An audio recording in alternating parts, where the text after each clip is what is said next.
Konuşmur arva. Sizi de kanınıza belanı. Onu öldürmek istedim. Ne bak. Qabul danış. Qalbayana görüm. Farsda seçilmiş kaç kadın şartları 5 bin dolarlık alışlarına 2025-ci il iyulun 1-nə keçən gecə Lökbatan qəsəbəsində yaşayan 1989-cu il təvəllüdlü Rəşad Tağıyev 102 xidmətinə zəng edərək arvadını öldürməsi haqqında məlumat verib. Həmin ünvana yollanan polis əməkdaşlarına Tağıyev bildirib ki, yoldaşını evdən biraz kənarda gölün yanında qətlə yetirib. Hadisə yerinə baxış zamanı dam örtüyünün qırıqları və mişar daşlarının altında Sevinç Hüseynovanın meyidi aşkar edilib. 1 iyul 2025-ci il tarixli baxış keçirməsi protokolundan görünüb ki, hadisə yeri Lökbatan qəsəbəsi Massiv 1-də yerləşən boş ərazidir. Yolun kənarında mişar daşları və dam örtüyünün qırıntılarının altında arxası üstə uzanıqlı vəziyyətdə qadın meyidi aşkar edilib. Baxışda iştirak edən Rəşad Tağıyev bildirib ki, həmin qadın onun arvadı 36 yaşlı Sevinç Hüseynovadır. Qaradağ rayon prokurorluğunda Cinayət Məcəlləsinin 120.1-ci qəsdən adam öldürmə maddəsi ilə cinayət işi başlanılıb. Məhkəmə tibbi ekspertizasının rəyinə görə Sevinç Hüseynovanın boynunda qansızma ilə müşahidə olunan strangulyasiya şırımı və qarın nahiyəsində bir bıçaq yarası aşkar edilib. Ölümünə boyun üzvlərinin əllə sıxılması nəticəsində baş vermiş mexaniki asfiksiya səbəb olub. İstintaqla müəyyən edilib ki, iyunun 30-u saat 23 radələrində Rəşad Tağıyev arvadı Sevinç Hüseynovanı öldürmək qərarına gəlib. Evin mətbəxindən götürdüyü məişət təyinatlı bıçağı şalvarının belində gizlədib və söhbət etmək bəhanəsi ilə yoldaşı ilə birlikdə qəsəbədə yerləşən gölün kənarına gəlib. Aralarında qısqanclıq zənnində yaranmış mübahisə zamanı bıçaqla qadının qarın nahiyəsinə zərbə vurub. Sonra əlləri ilə yerə yıxılmış arvadının boğazından tutub sıxaraq onu boğub. Bu hərəkəti ilə Rəşad Tağıyev zərər çəkmişi qəsdən həyatdan məhrum edib. İş üzrə dindirilmiş Rəşad Tağıyev bildirib ki, 2016-cı ildə Cəbrayıl rayon sakini Sevinç Hüseynova ilə ailə həyatı qurub. Nigahdan 2 övladları dünyaya gəlib. Rəsmi olaraq heç yerdə işləməyib. Müxtəlif yerlərdə günəmuz fəhli kimi çalışıb. Çox vaxt Sevincin evdə olmadığını və uşaqların tək qaldığını görüb. Harda olduğunu soruşduqda, arvadı müxtəlif bəhanələr gətirərək ya mağazaya, ya da həkimə getdiyini söyləyib. Təxminən 3 il əvvəl telefonuna naməlum nömrədən zəng gəldikdə Sevinç onu tanımadığını deyib. Özü telefonu götürüb cavab verdikdə tanımadığı şəxs arvadını soruşub. Onunla mübahisə edib bir-birlərini söyüblər. Sevinç and içib ki, həmin adamı tanımır və onun yalan danışdığını bildirib. Ondan sonra bu barədə Sevincin anası Sehrana danışıb və yoldaşına telefon işlətməyə qadağa qoyub. Onun telefonunu aparıb satıb. Amma bir müddət keçdikdən sonra oğlu ona anasının telefon işlətdiyini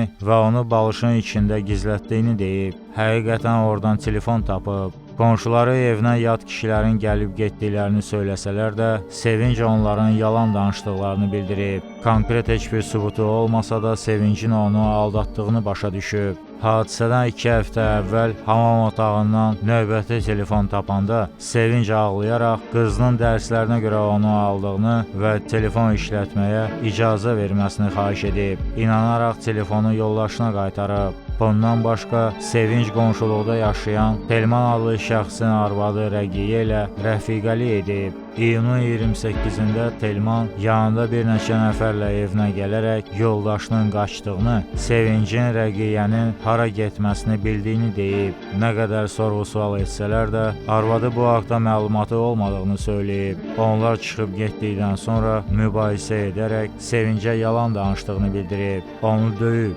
sonra telefonunu götürüb evdən çıxıb. Arvadı 102 xidmətinə zəng edərək döyülməsi barədə məlumat verib. Sevincin telefonu onda olan zaman yad nömrələrdən zənglər gəlib. Cavab verdikdə heç kim danışmayıb. İyunun 30-da evdə araq içib. Artıq Sevincin hərəkətlərinə, yalan danışmasına dözə bilməyərək onu öldürmək qərarına gəlib. Saat 23 radələrində mətbəxdəki bıçağı götürüb şalvarının belində gizlətib. Sevincə evdən çölə çıxıb söhbət etmələrini deyib. Onu öldürməyə apardığını hiss edən Sevincə heç nə etməyəcəyini bildirib. Amma məqsədi yoldaşını uşaqlarının gözü qarşısında deyil, yaşadıkları evdən uzaq bir yerdə öldürmək olub. Bıçaqla onun qarnına zərbə vurub. Əvvəl əlləri ilə, sonra əynindəki gödəkçənin sol qolunu boğazına dolayıb Sevinci boğub. Öldürdüyü yerdən 4-5 metr kənara sürüyüb, üstünü dam örtüyünün qırıqları və mişar daşları ilə örtüb. Bıçağı cəsədin yanına atıb. Yaşadığı ünvana qayıdandan sonra 102 xidmətinə zəng edərək əməkdaşı arvadını öldürdüyünü deyib. Rəşad Tağıyev əlavə edib ki, uşaqlar onların hara getdiklərini bilməyiblər. Narkotik vasitələrdən heç vaxt istifadə etməyib. Arabir spirtli içki qəbul edib. Cinayət üzrə şübhəli şəxs Tağıyev Rəşad Tofiqoğlu sizə Cinayət Prosessual Məcəlləsinin 90-cı maddəsində nəzərdə tutulan hüquq və vəzifələrini istifadə verişini izah edilmişdir. Bununla bağlı qaranlıq qalan hər hansı bir məsələ var, yenidən izah edilməsini istəyirsiniz. Xeyr. İfadədə qeydiyyat olunanları əyani olaraq göstərin. Buradan bilənsən, oradan bilə. Oradan bilə gəldiydim. Kimlə gəldiniz? Yoldaşım. Yoldaşınız kimdir? Sevinç. Hüseynova Sevinç. Sehran qızı. Hə, hardan gəlirdiniz? Evimiz tərəfdən. Ev tərəfdən. Eviniz harda yerləşir? Arısa buradan 200 kilometr o tərəfə. 2 kilometr o tərəfdə. Oradan gəzə belə. Hə. Oradan gətirdim deyə baba. Hara gətirdiniz? Deyə baba. Bura niyə gətirdiniz onu? Burada söhbət verdik. Aha. Sözümüz səhv gəldi. Vurdum burada. Burada vurdunuz? Burada vurdum. Nə ilə vurdunuz? Sağ Bıçaq hardan əldə eləmişdiniz? evdən. Evdən? Öz evimizdən. Öz evinizdən götürmüşdünüz. Harada saxlamışdınız bıçağı? Deyib burada buyurun. Böyrünüzə saxlamışdınız. Mərhum Hüseynova Sevinç bıçağının sizdə olduğunu bilirdi, Yox, məlumatı var idi. bilmirəm. Heç kim bilmir. Xəbər yox idi. Bıçağı hansı əlinizə tutmuşdunuz? Solaxa. Sol əlinizə tutmuşdunuz. Sol əl. Neçə bıçaq zərbəsi vurdunuz? Bir dənə. Bir bıçaq zərbəsi Bir vurdunuz. bıçaq zərbəsi vurdum. Sonra nə baş verdi? Yıxıldı. Gördüm ölmədi. Başladım boğmağa. Yıxıldı. Ha yıxıldı yerə. Hara yıxıldı? Bu deyil bura. Bura Ya, yıxıldı. vurdum yıxıldı elə bura. Hə. Ondan sonra nə etdiniz? Başladım boğmağa. Hansı formada boğurdunuz? Deyib belə əlimlə başladım belə Bir dənə boğmağa. göstərin, elə bir yerdə olduğunu göstərin. Deyib o deməsinə başladım beləsə boğmağa. Belə boğmağa beləsə. Hə. Dizlərimi də atmışdım yerə beləsə oturmuşdum. Ondan sonra boğmağa. Hə, başın üstündə Ha, tutmuşdunuz. başın üstündə tutmuşdum. Sonra sonra- gördüm yenə də xırıldayır. Hə. Kutkanı çıxartdım, başladım kutkanın qolu ilə qovmağa. Boğmağa. Tutqanın əyninizdəki gödəkçənin qolu ilə Hə. boğurdunuz. Onunla niyə boğurdunuz? Onunla da boğdum. Səbəb nə idi boğmağınızı? Öldürmək istəyirdim. Nəyə görə? Nə üçün eləyirdiniz? Onu deyin. Niyyətiniz nə idi onu öldürmək? Məqsədiniz Niyyətim nə? onu öldürmək idi, hepsi. Öldürmək idi niyyət. Əvvəlcədən planlı şəkildə gəlmişdiniz də Bəli, bura. bəli. Əvvəlcədən planlaşdırmışım ki, öldürəcəm onu. Bəs yaxşı niyə bıçaqla bir zərbə vurdunuz, sonra əllə boğdunuz? Səbəb Vurdum, nə bir idi? dənə bıçaq vurdum. Belə dayanmışdı. Göstər, Belə onu. dayanmışdı, mən də belə dayanmışdım. Hə, sən buradan belə Ha, dayanmışdın. buradan belə vurdum. Həmin formada zərbə Hə. endirdiniz. Sonra bıçağı neynədiniz? Bıçağı vurdum bura. Düşdü bura. Ha, düşdü. Boğdunuz, sonra neynədiniz? Sonra heç nə apardım ki, sürtlədim ora. Ölmüşdü siz üzrə. Ölmüşdü, hə, ölmüşdü. Sürtlədim ora. Nə bildiniz ölüb? Ölmüşdü, baxdım buz kimidir, bombuzdur. Sonra hara apardınız? Bastırdım burada üstünü. Göstərin, hara apardınız? Hansı formada apardınız burada? O beləsə tutdum əlindən beləsə. Aha. Əlindən o sürdüm beləsə. Hə. O burada. Çəkdim, bıraxdım o burada. Bəs bura getməkdə məqsədiniz nə idi? Bura getdim, üstünü bağladım. Niyə bağlayırdınız onu? Üstünü bağladım. Dedim, iç saz burada çoxdur da, sevməsin. Yiyəməsin. Üstünü nə ilə örtdünüz? Deyə bulandım. Getdim evə. Burada qoydunuz, getdiniz Hə, evə. getdim evə. Evə nə üçün getdiniz? Polisə zəng vurdum. Dedim, polis artıq bəs belə var, belə yoldaşımı öldürmüşəm. Zərər çəkmiş Hüseynova Sevinç. Siz onu bıçaqla vurarkən, boğarkən sizə hər hansı müqavimət Yox, göstərdiniz? heç nə. Hər hansı bir xəsarət yetirdiniz Yox, sizə? elə bir dənə mən bıçağı vurdum ona, o yıxıldı, o yıxıldı. Siz burada onu öldürərkən ətrafda kimsə vardı, sizin xəsarət etdiyiniz kimsə gördü ona Heç kim, bıçaq vurmağınızı, Yox, onu heç kim boğmağınızı. görməyib, heç kim görməyib. Heç kim. Bəs bura gələrkən o yolda bir söhbət aranızda nə danışıq oldu? Bilirdiniz hara gəldiyini, nə üçün gəldiyinizi? Vallahi bir dənə oradan gələndə mənə dedi ki, mən səndən qorxuram, sən mənə ölməyə qalsan deyirsən, öldürməyə qalsan. Siz nə Dedim, dediniz? yox, narahat olsa öldürməyə qalsan. Gəldim bura, danışdıq burada, sözümüz çəp gəldi. Nə barədə Oradan danışdınız? bura. Dedim, filan kəs tanıyırsan, filan kəs tanıyırsan. Filan kəs kimdir? O danışdıqlarda kimlə danışır? Tanıyırsınız onları? Yox, mən tanımam. Ona sual verim ki, tanıyırsan, dedi, yox, tanımam. Mübahisə İranda burada, buradan.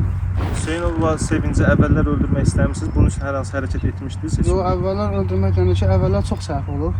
Uşaqlarına görə keçmişəm. Demişəm ki, uşaqları var. Demişəm ki, sən düz yolda döysən belə.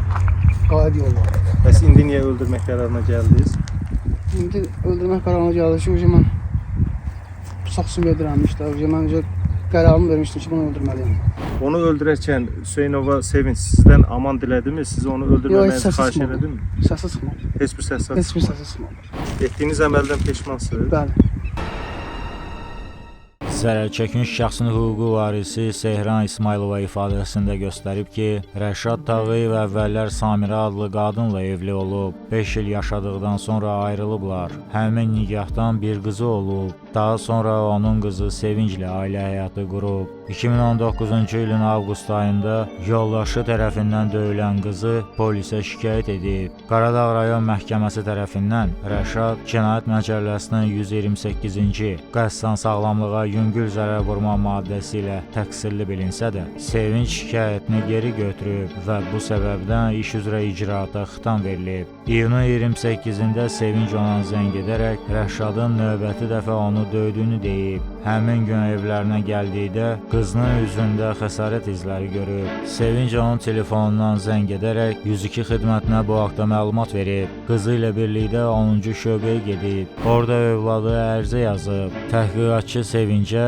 həftənin birinci günü ekspertizadan keçəcəyini bildirib. Ayın 30-da şöbədən zəng edən əməkdaş ondan qızının nəyə görə gəlmədiyini soruşub. Sevinclə əlaqə saxladıqda qızı yoldaşı ilə barışdığını söyləyib. Gecə saat 1 radələrində Rəşadın qardaşı Orxan ona zəng edərək Sevincin öldürüldüyünü xəbər verib. Buna görə dərhal Lökbatana gedib. Rəşadın Sevinci hansı şəraitdə öldürdüyünü bilmir.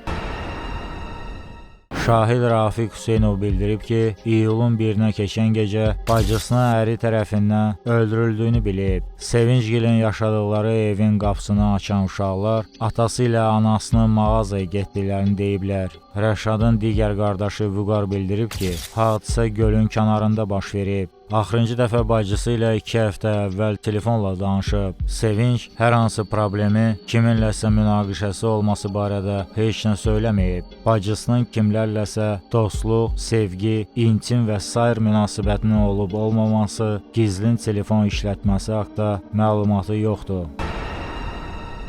Məhkəmə iclasında Rəşad Tağıyev iddiam üzrə özünü təqsirli bilib.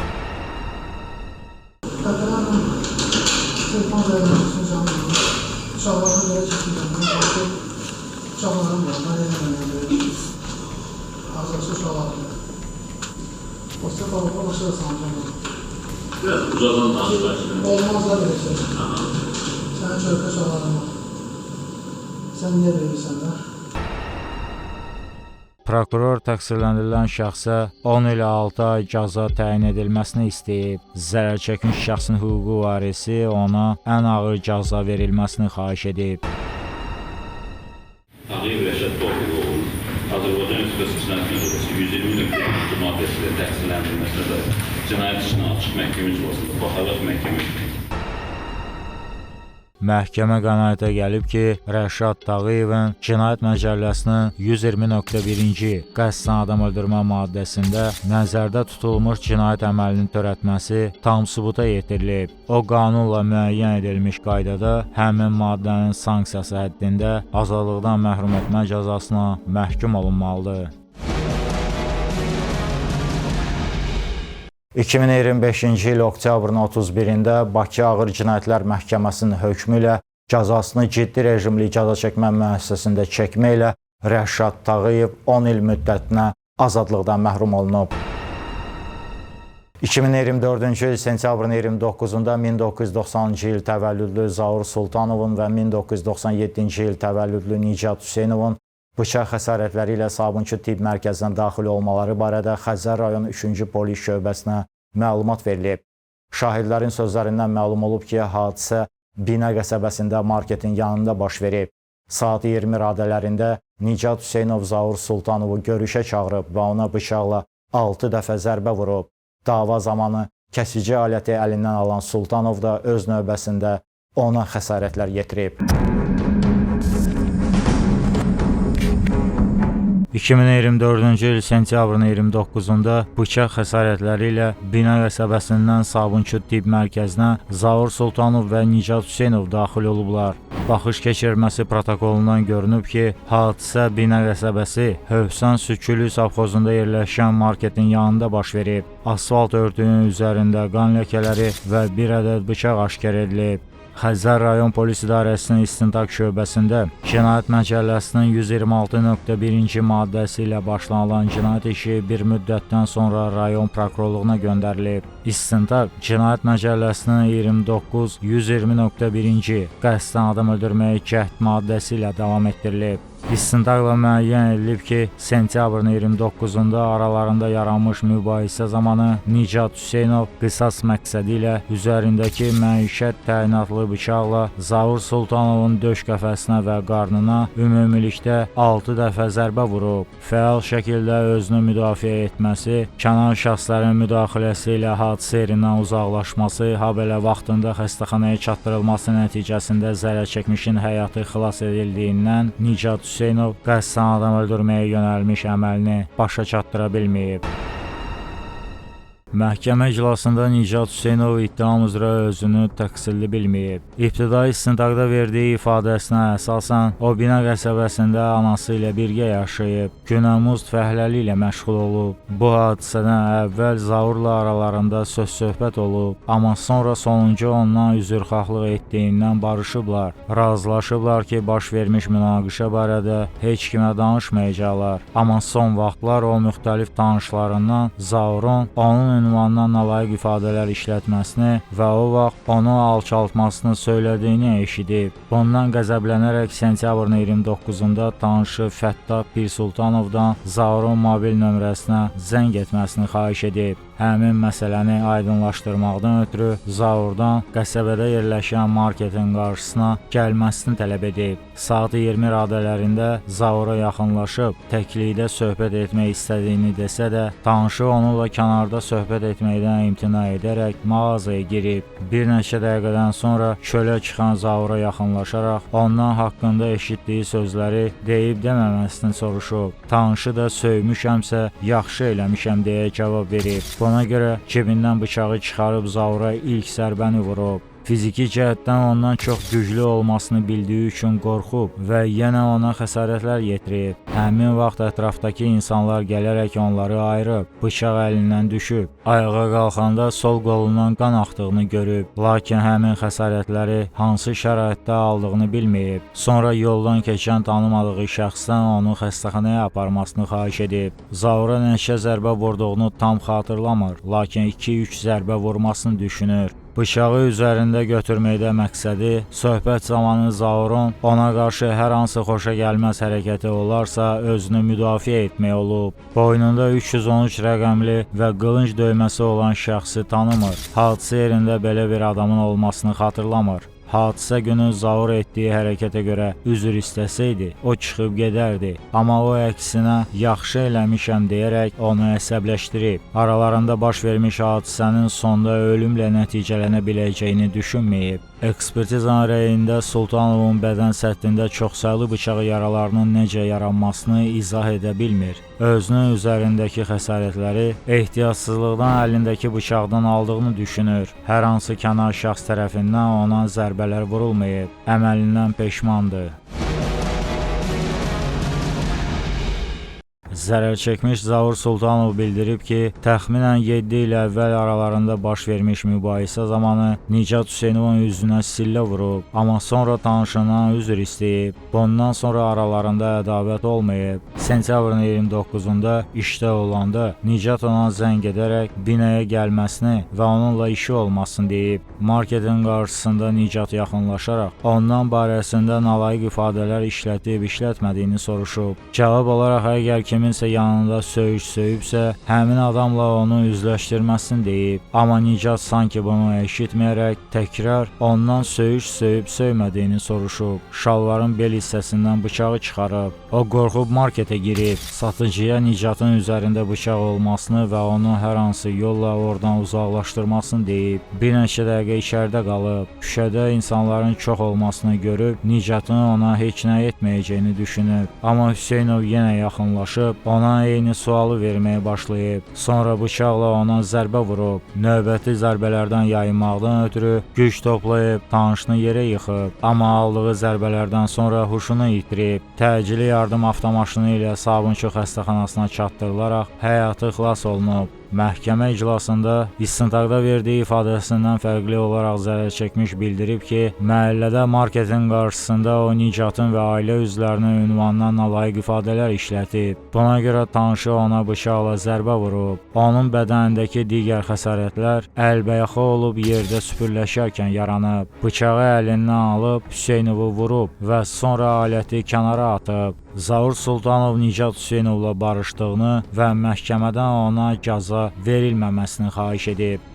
Şahid Vicay Həbibov bildirib ki, Nicat Hüseynov və Zaur Sultanov işlədiyi marketdən müştəri kimi alver ediblər. Sentyabrın 29-da axşam Zaur içəri girib, Nicat mağazanın qarşısında dayanıb. Həmin vaxt marketdə qadın müştərilər olduğundan onlara mağazadan kənara çəkilib, aralarındakı məsələni orada aydınlaşdırmalarını deyib. Təxminən 10 dəqiqədən sonra səs-küy eşidib çölə çıxıb, Zaurla Nicatın dalaşdığını görüb. Yaxınlaşan şəxslər paltarları qan içində olan Zaura köməklik göstəriblər. Bir qədər sonra təcili yardım işçiləri və polis əməkdaşları gəlib. Həmin axşam içəri daxil olan Zaur Sultanov ona Nicat Hüseynovun üzərində bıçaq olmasını söyləməyib.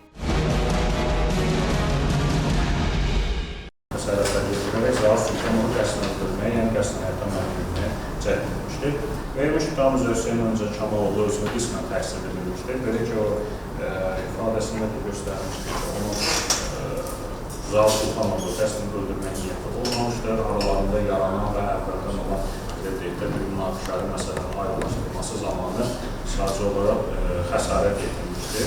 Lakin onun törətmiş olduğu cinayət nəzərə çəkmiş şəxsi şahidlərindən həmçinin cinayət işi materiallarında olan və məhkəmə istintaqı zamanında təhqik olunmuş məhkəmə ekspedisiyasına dairələr və digər sübutlarla tam təsdiqini tapır. Cəzasını ağırlaşdıran hallar müəyyən edilməmişdir. Cəzanı yüngülləşdirən hallar kimi isə zərərçəkmişlərlə barışıq əldə edilməsi, cəzasının ciddi rejimli cəza çəkmə məsələsində çəkməsi müəyyən olsun. Böyle iddiamızın çıxışı aydındır sizə. 7 il, 10 ay, 15 gün azadlıqdan məhrum cəzası gəlinmişsə, cəzası ciddi rejimli cəza çəkməsi və həmin maddə müqdam maddə ilə təhsil edilməsi. Zərərçəkmiş şəxsi mövqeyə aydın idi, o bildirmişdi mövqeyi. Azərbaycan Respublikası Cinayət Məcəlləsinin 29-120.1-ci maddəsində təqsirləndirilir. Ona elan edilən iddiam üzrə özünü təqsirli bilməmişdir. Üzərindəki kiçik ölçülü bıçağı çıxararaq ona bir dəfə zərbə indirmişdir. Dalaşarkən əlindəki bıçaqla həm Zaur Sultanov, həm də özü bir neçə xəsarətlər almışdır. Həmin davadalar zamanı bıçaq əlindən düşmüşdür. Bundan sonra ətrafda olan insanların müdaxiləsi nəticəsində ayrılmışlar. Xəsarətlər müxtəlif şəraitlərdə, o cümlədən yerdə yıxılıb olduğu vəziyyətdə qarşılıqlı mübarizə zamanı törənmələri istisna edilir. Göründüyü kimi, hər iki şəxsin aldığı xəsarətlər onların ifadələrində göstərilən xüsusatlara tam uyğun gəlir. Bu hal isə onu bir daha göstərir ki, həm təqsirləndirilən şəxs, həm də zərərçəkmiş şəxs hadisə barəsində obyektiv ifadə verərək həqiqətini danışmışdır. İş materiallarından görünür ki, Hüseynov Nicat Kamaloğlu'nun məhkumluğu yoxdur. Bundan əlavə zərərçəkmiş şəxs notarial qaydada ərizə ilə istintaq orqanına müraciət edərək barışdığını bildirmişdir. Məhkəmə nəticəyə gəlib ki, Nicat Hüseynovun hərəkətlərində Cinayət Məcəlləsinin 29-120.1-ci qəsdən adam öldürməyə cəhd maddəsində nəzərdə tutulmuş cinayət əməlinin tərkibi var. Onun cinayət məsuliyyətindən və cəzadan azad edilməsi üçün əsaslar yoxdur. Odur ki, Hüseynov həmin maddənin sanksiyası həddində qanunla müəyyən edilmiş qaydada cəzalandırılmalıdır. 2025-ci il sentyabrın 19-da Bakı Ağır Cinayətlər Məhkəməsinin hökmü ilə Nicat Hüseynov cəzasını ciddi rejimli cəza çəkmə müəssisəsində çəkməklə 7 il 10 ay 15 gün müddətinə azadlıqdan məhrum olunub.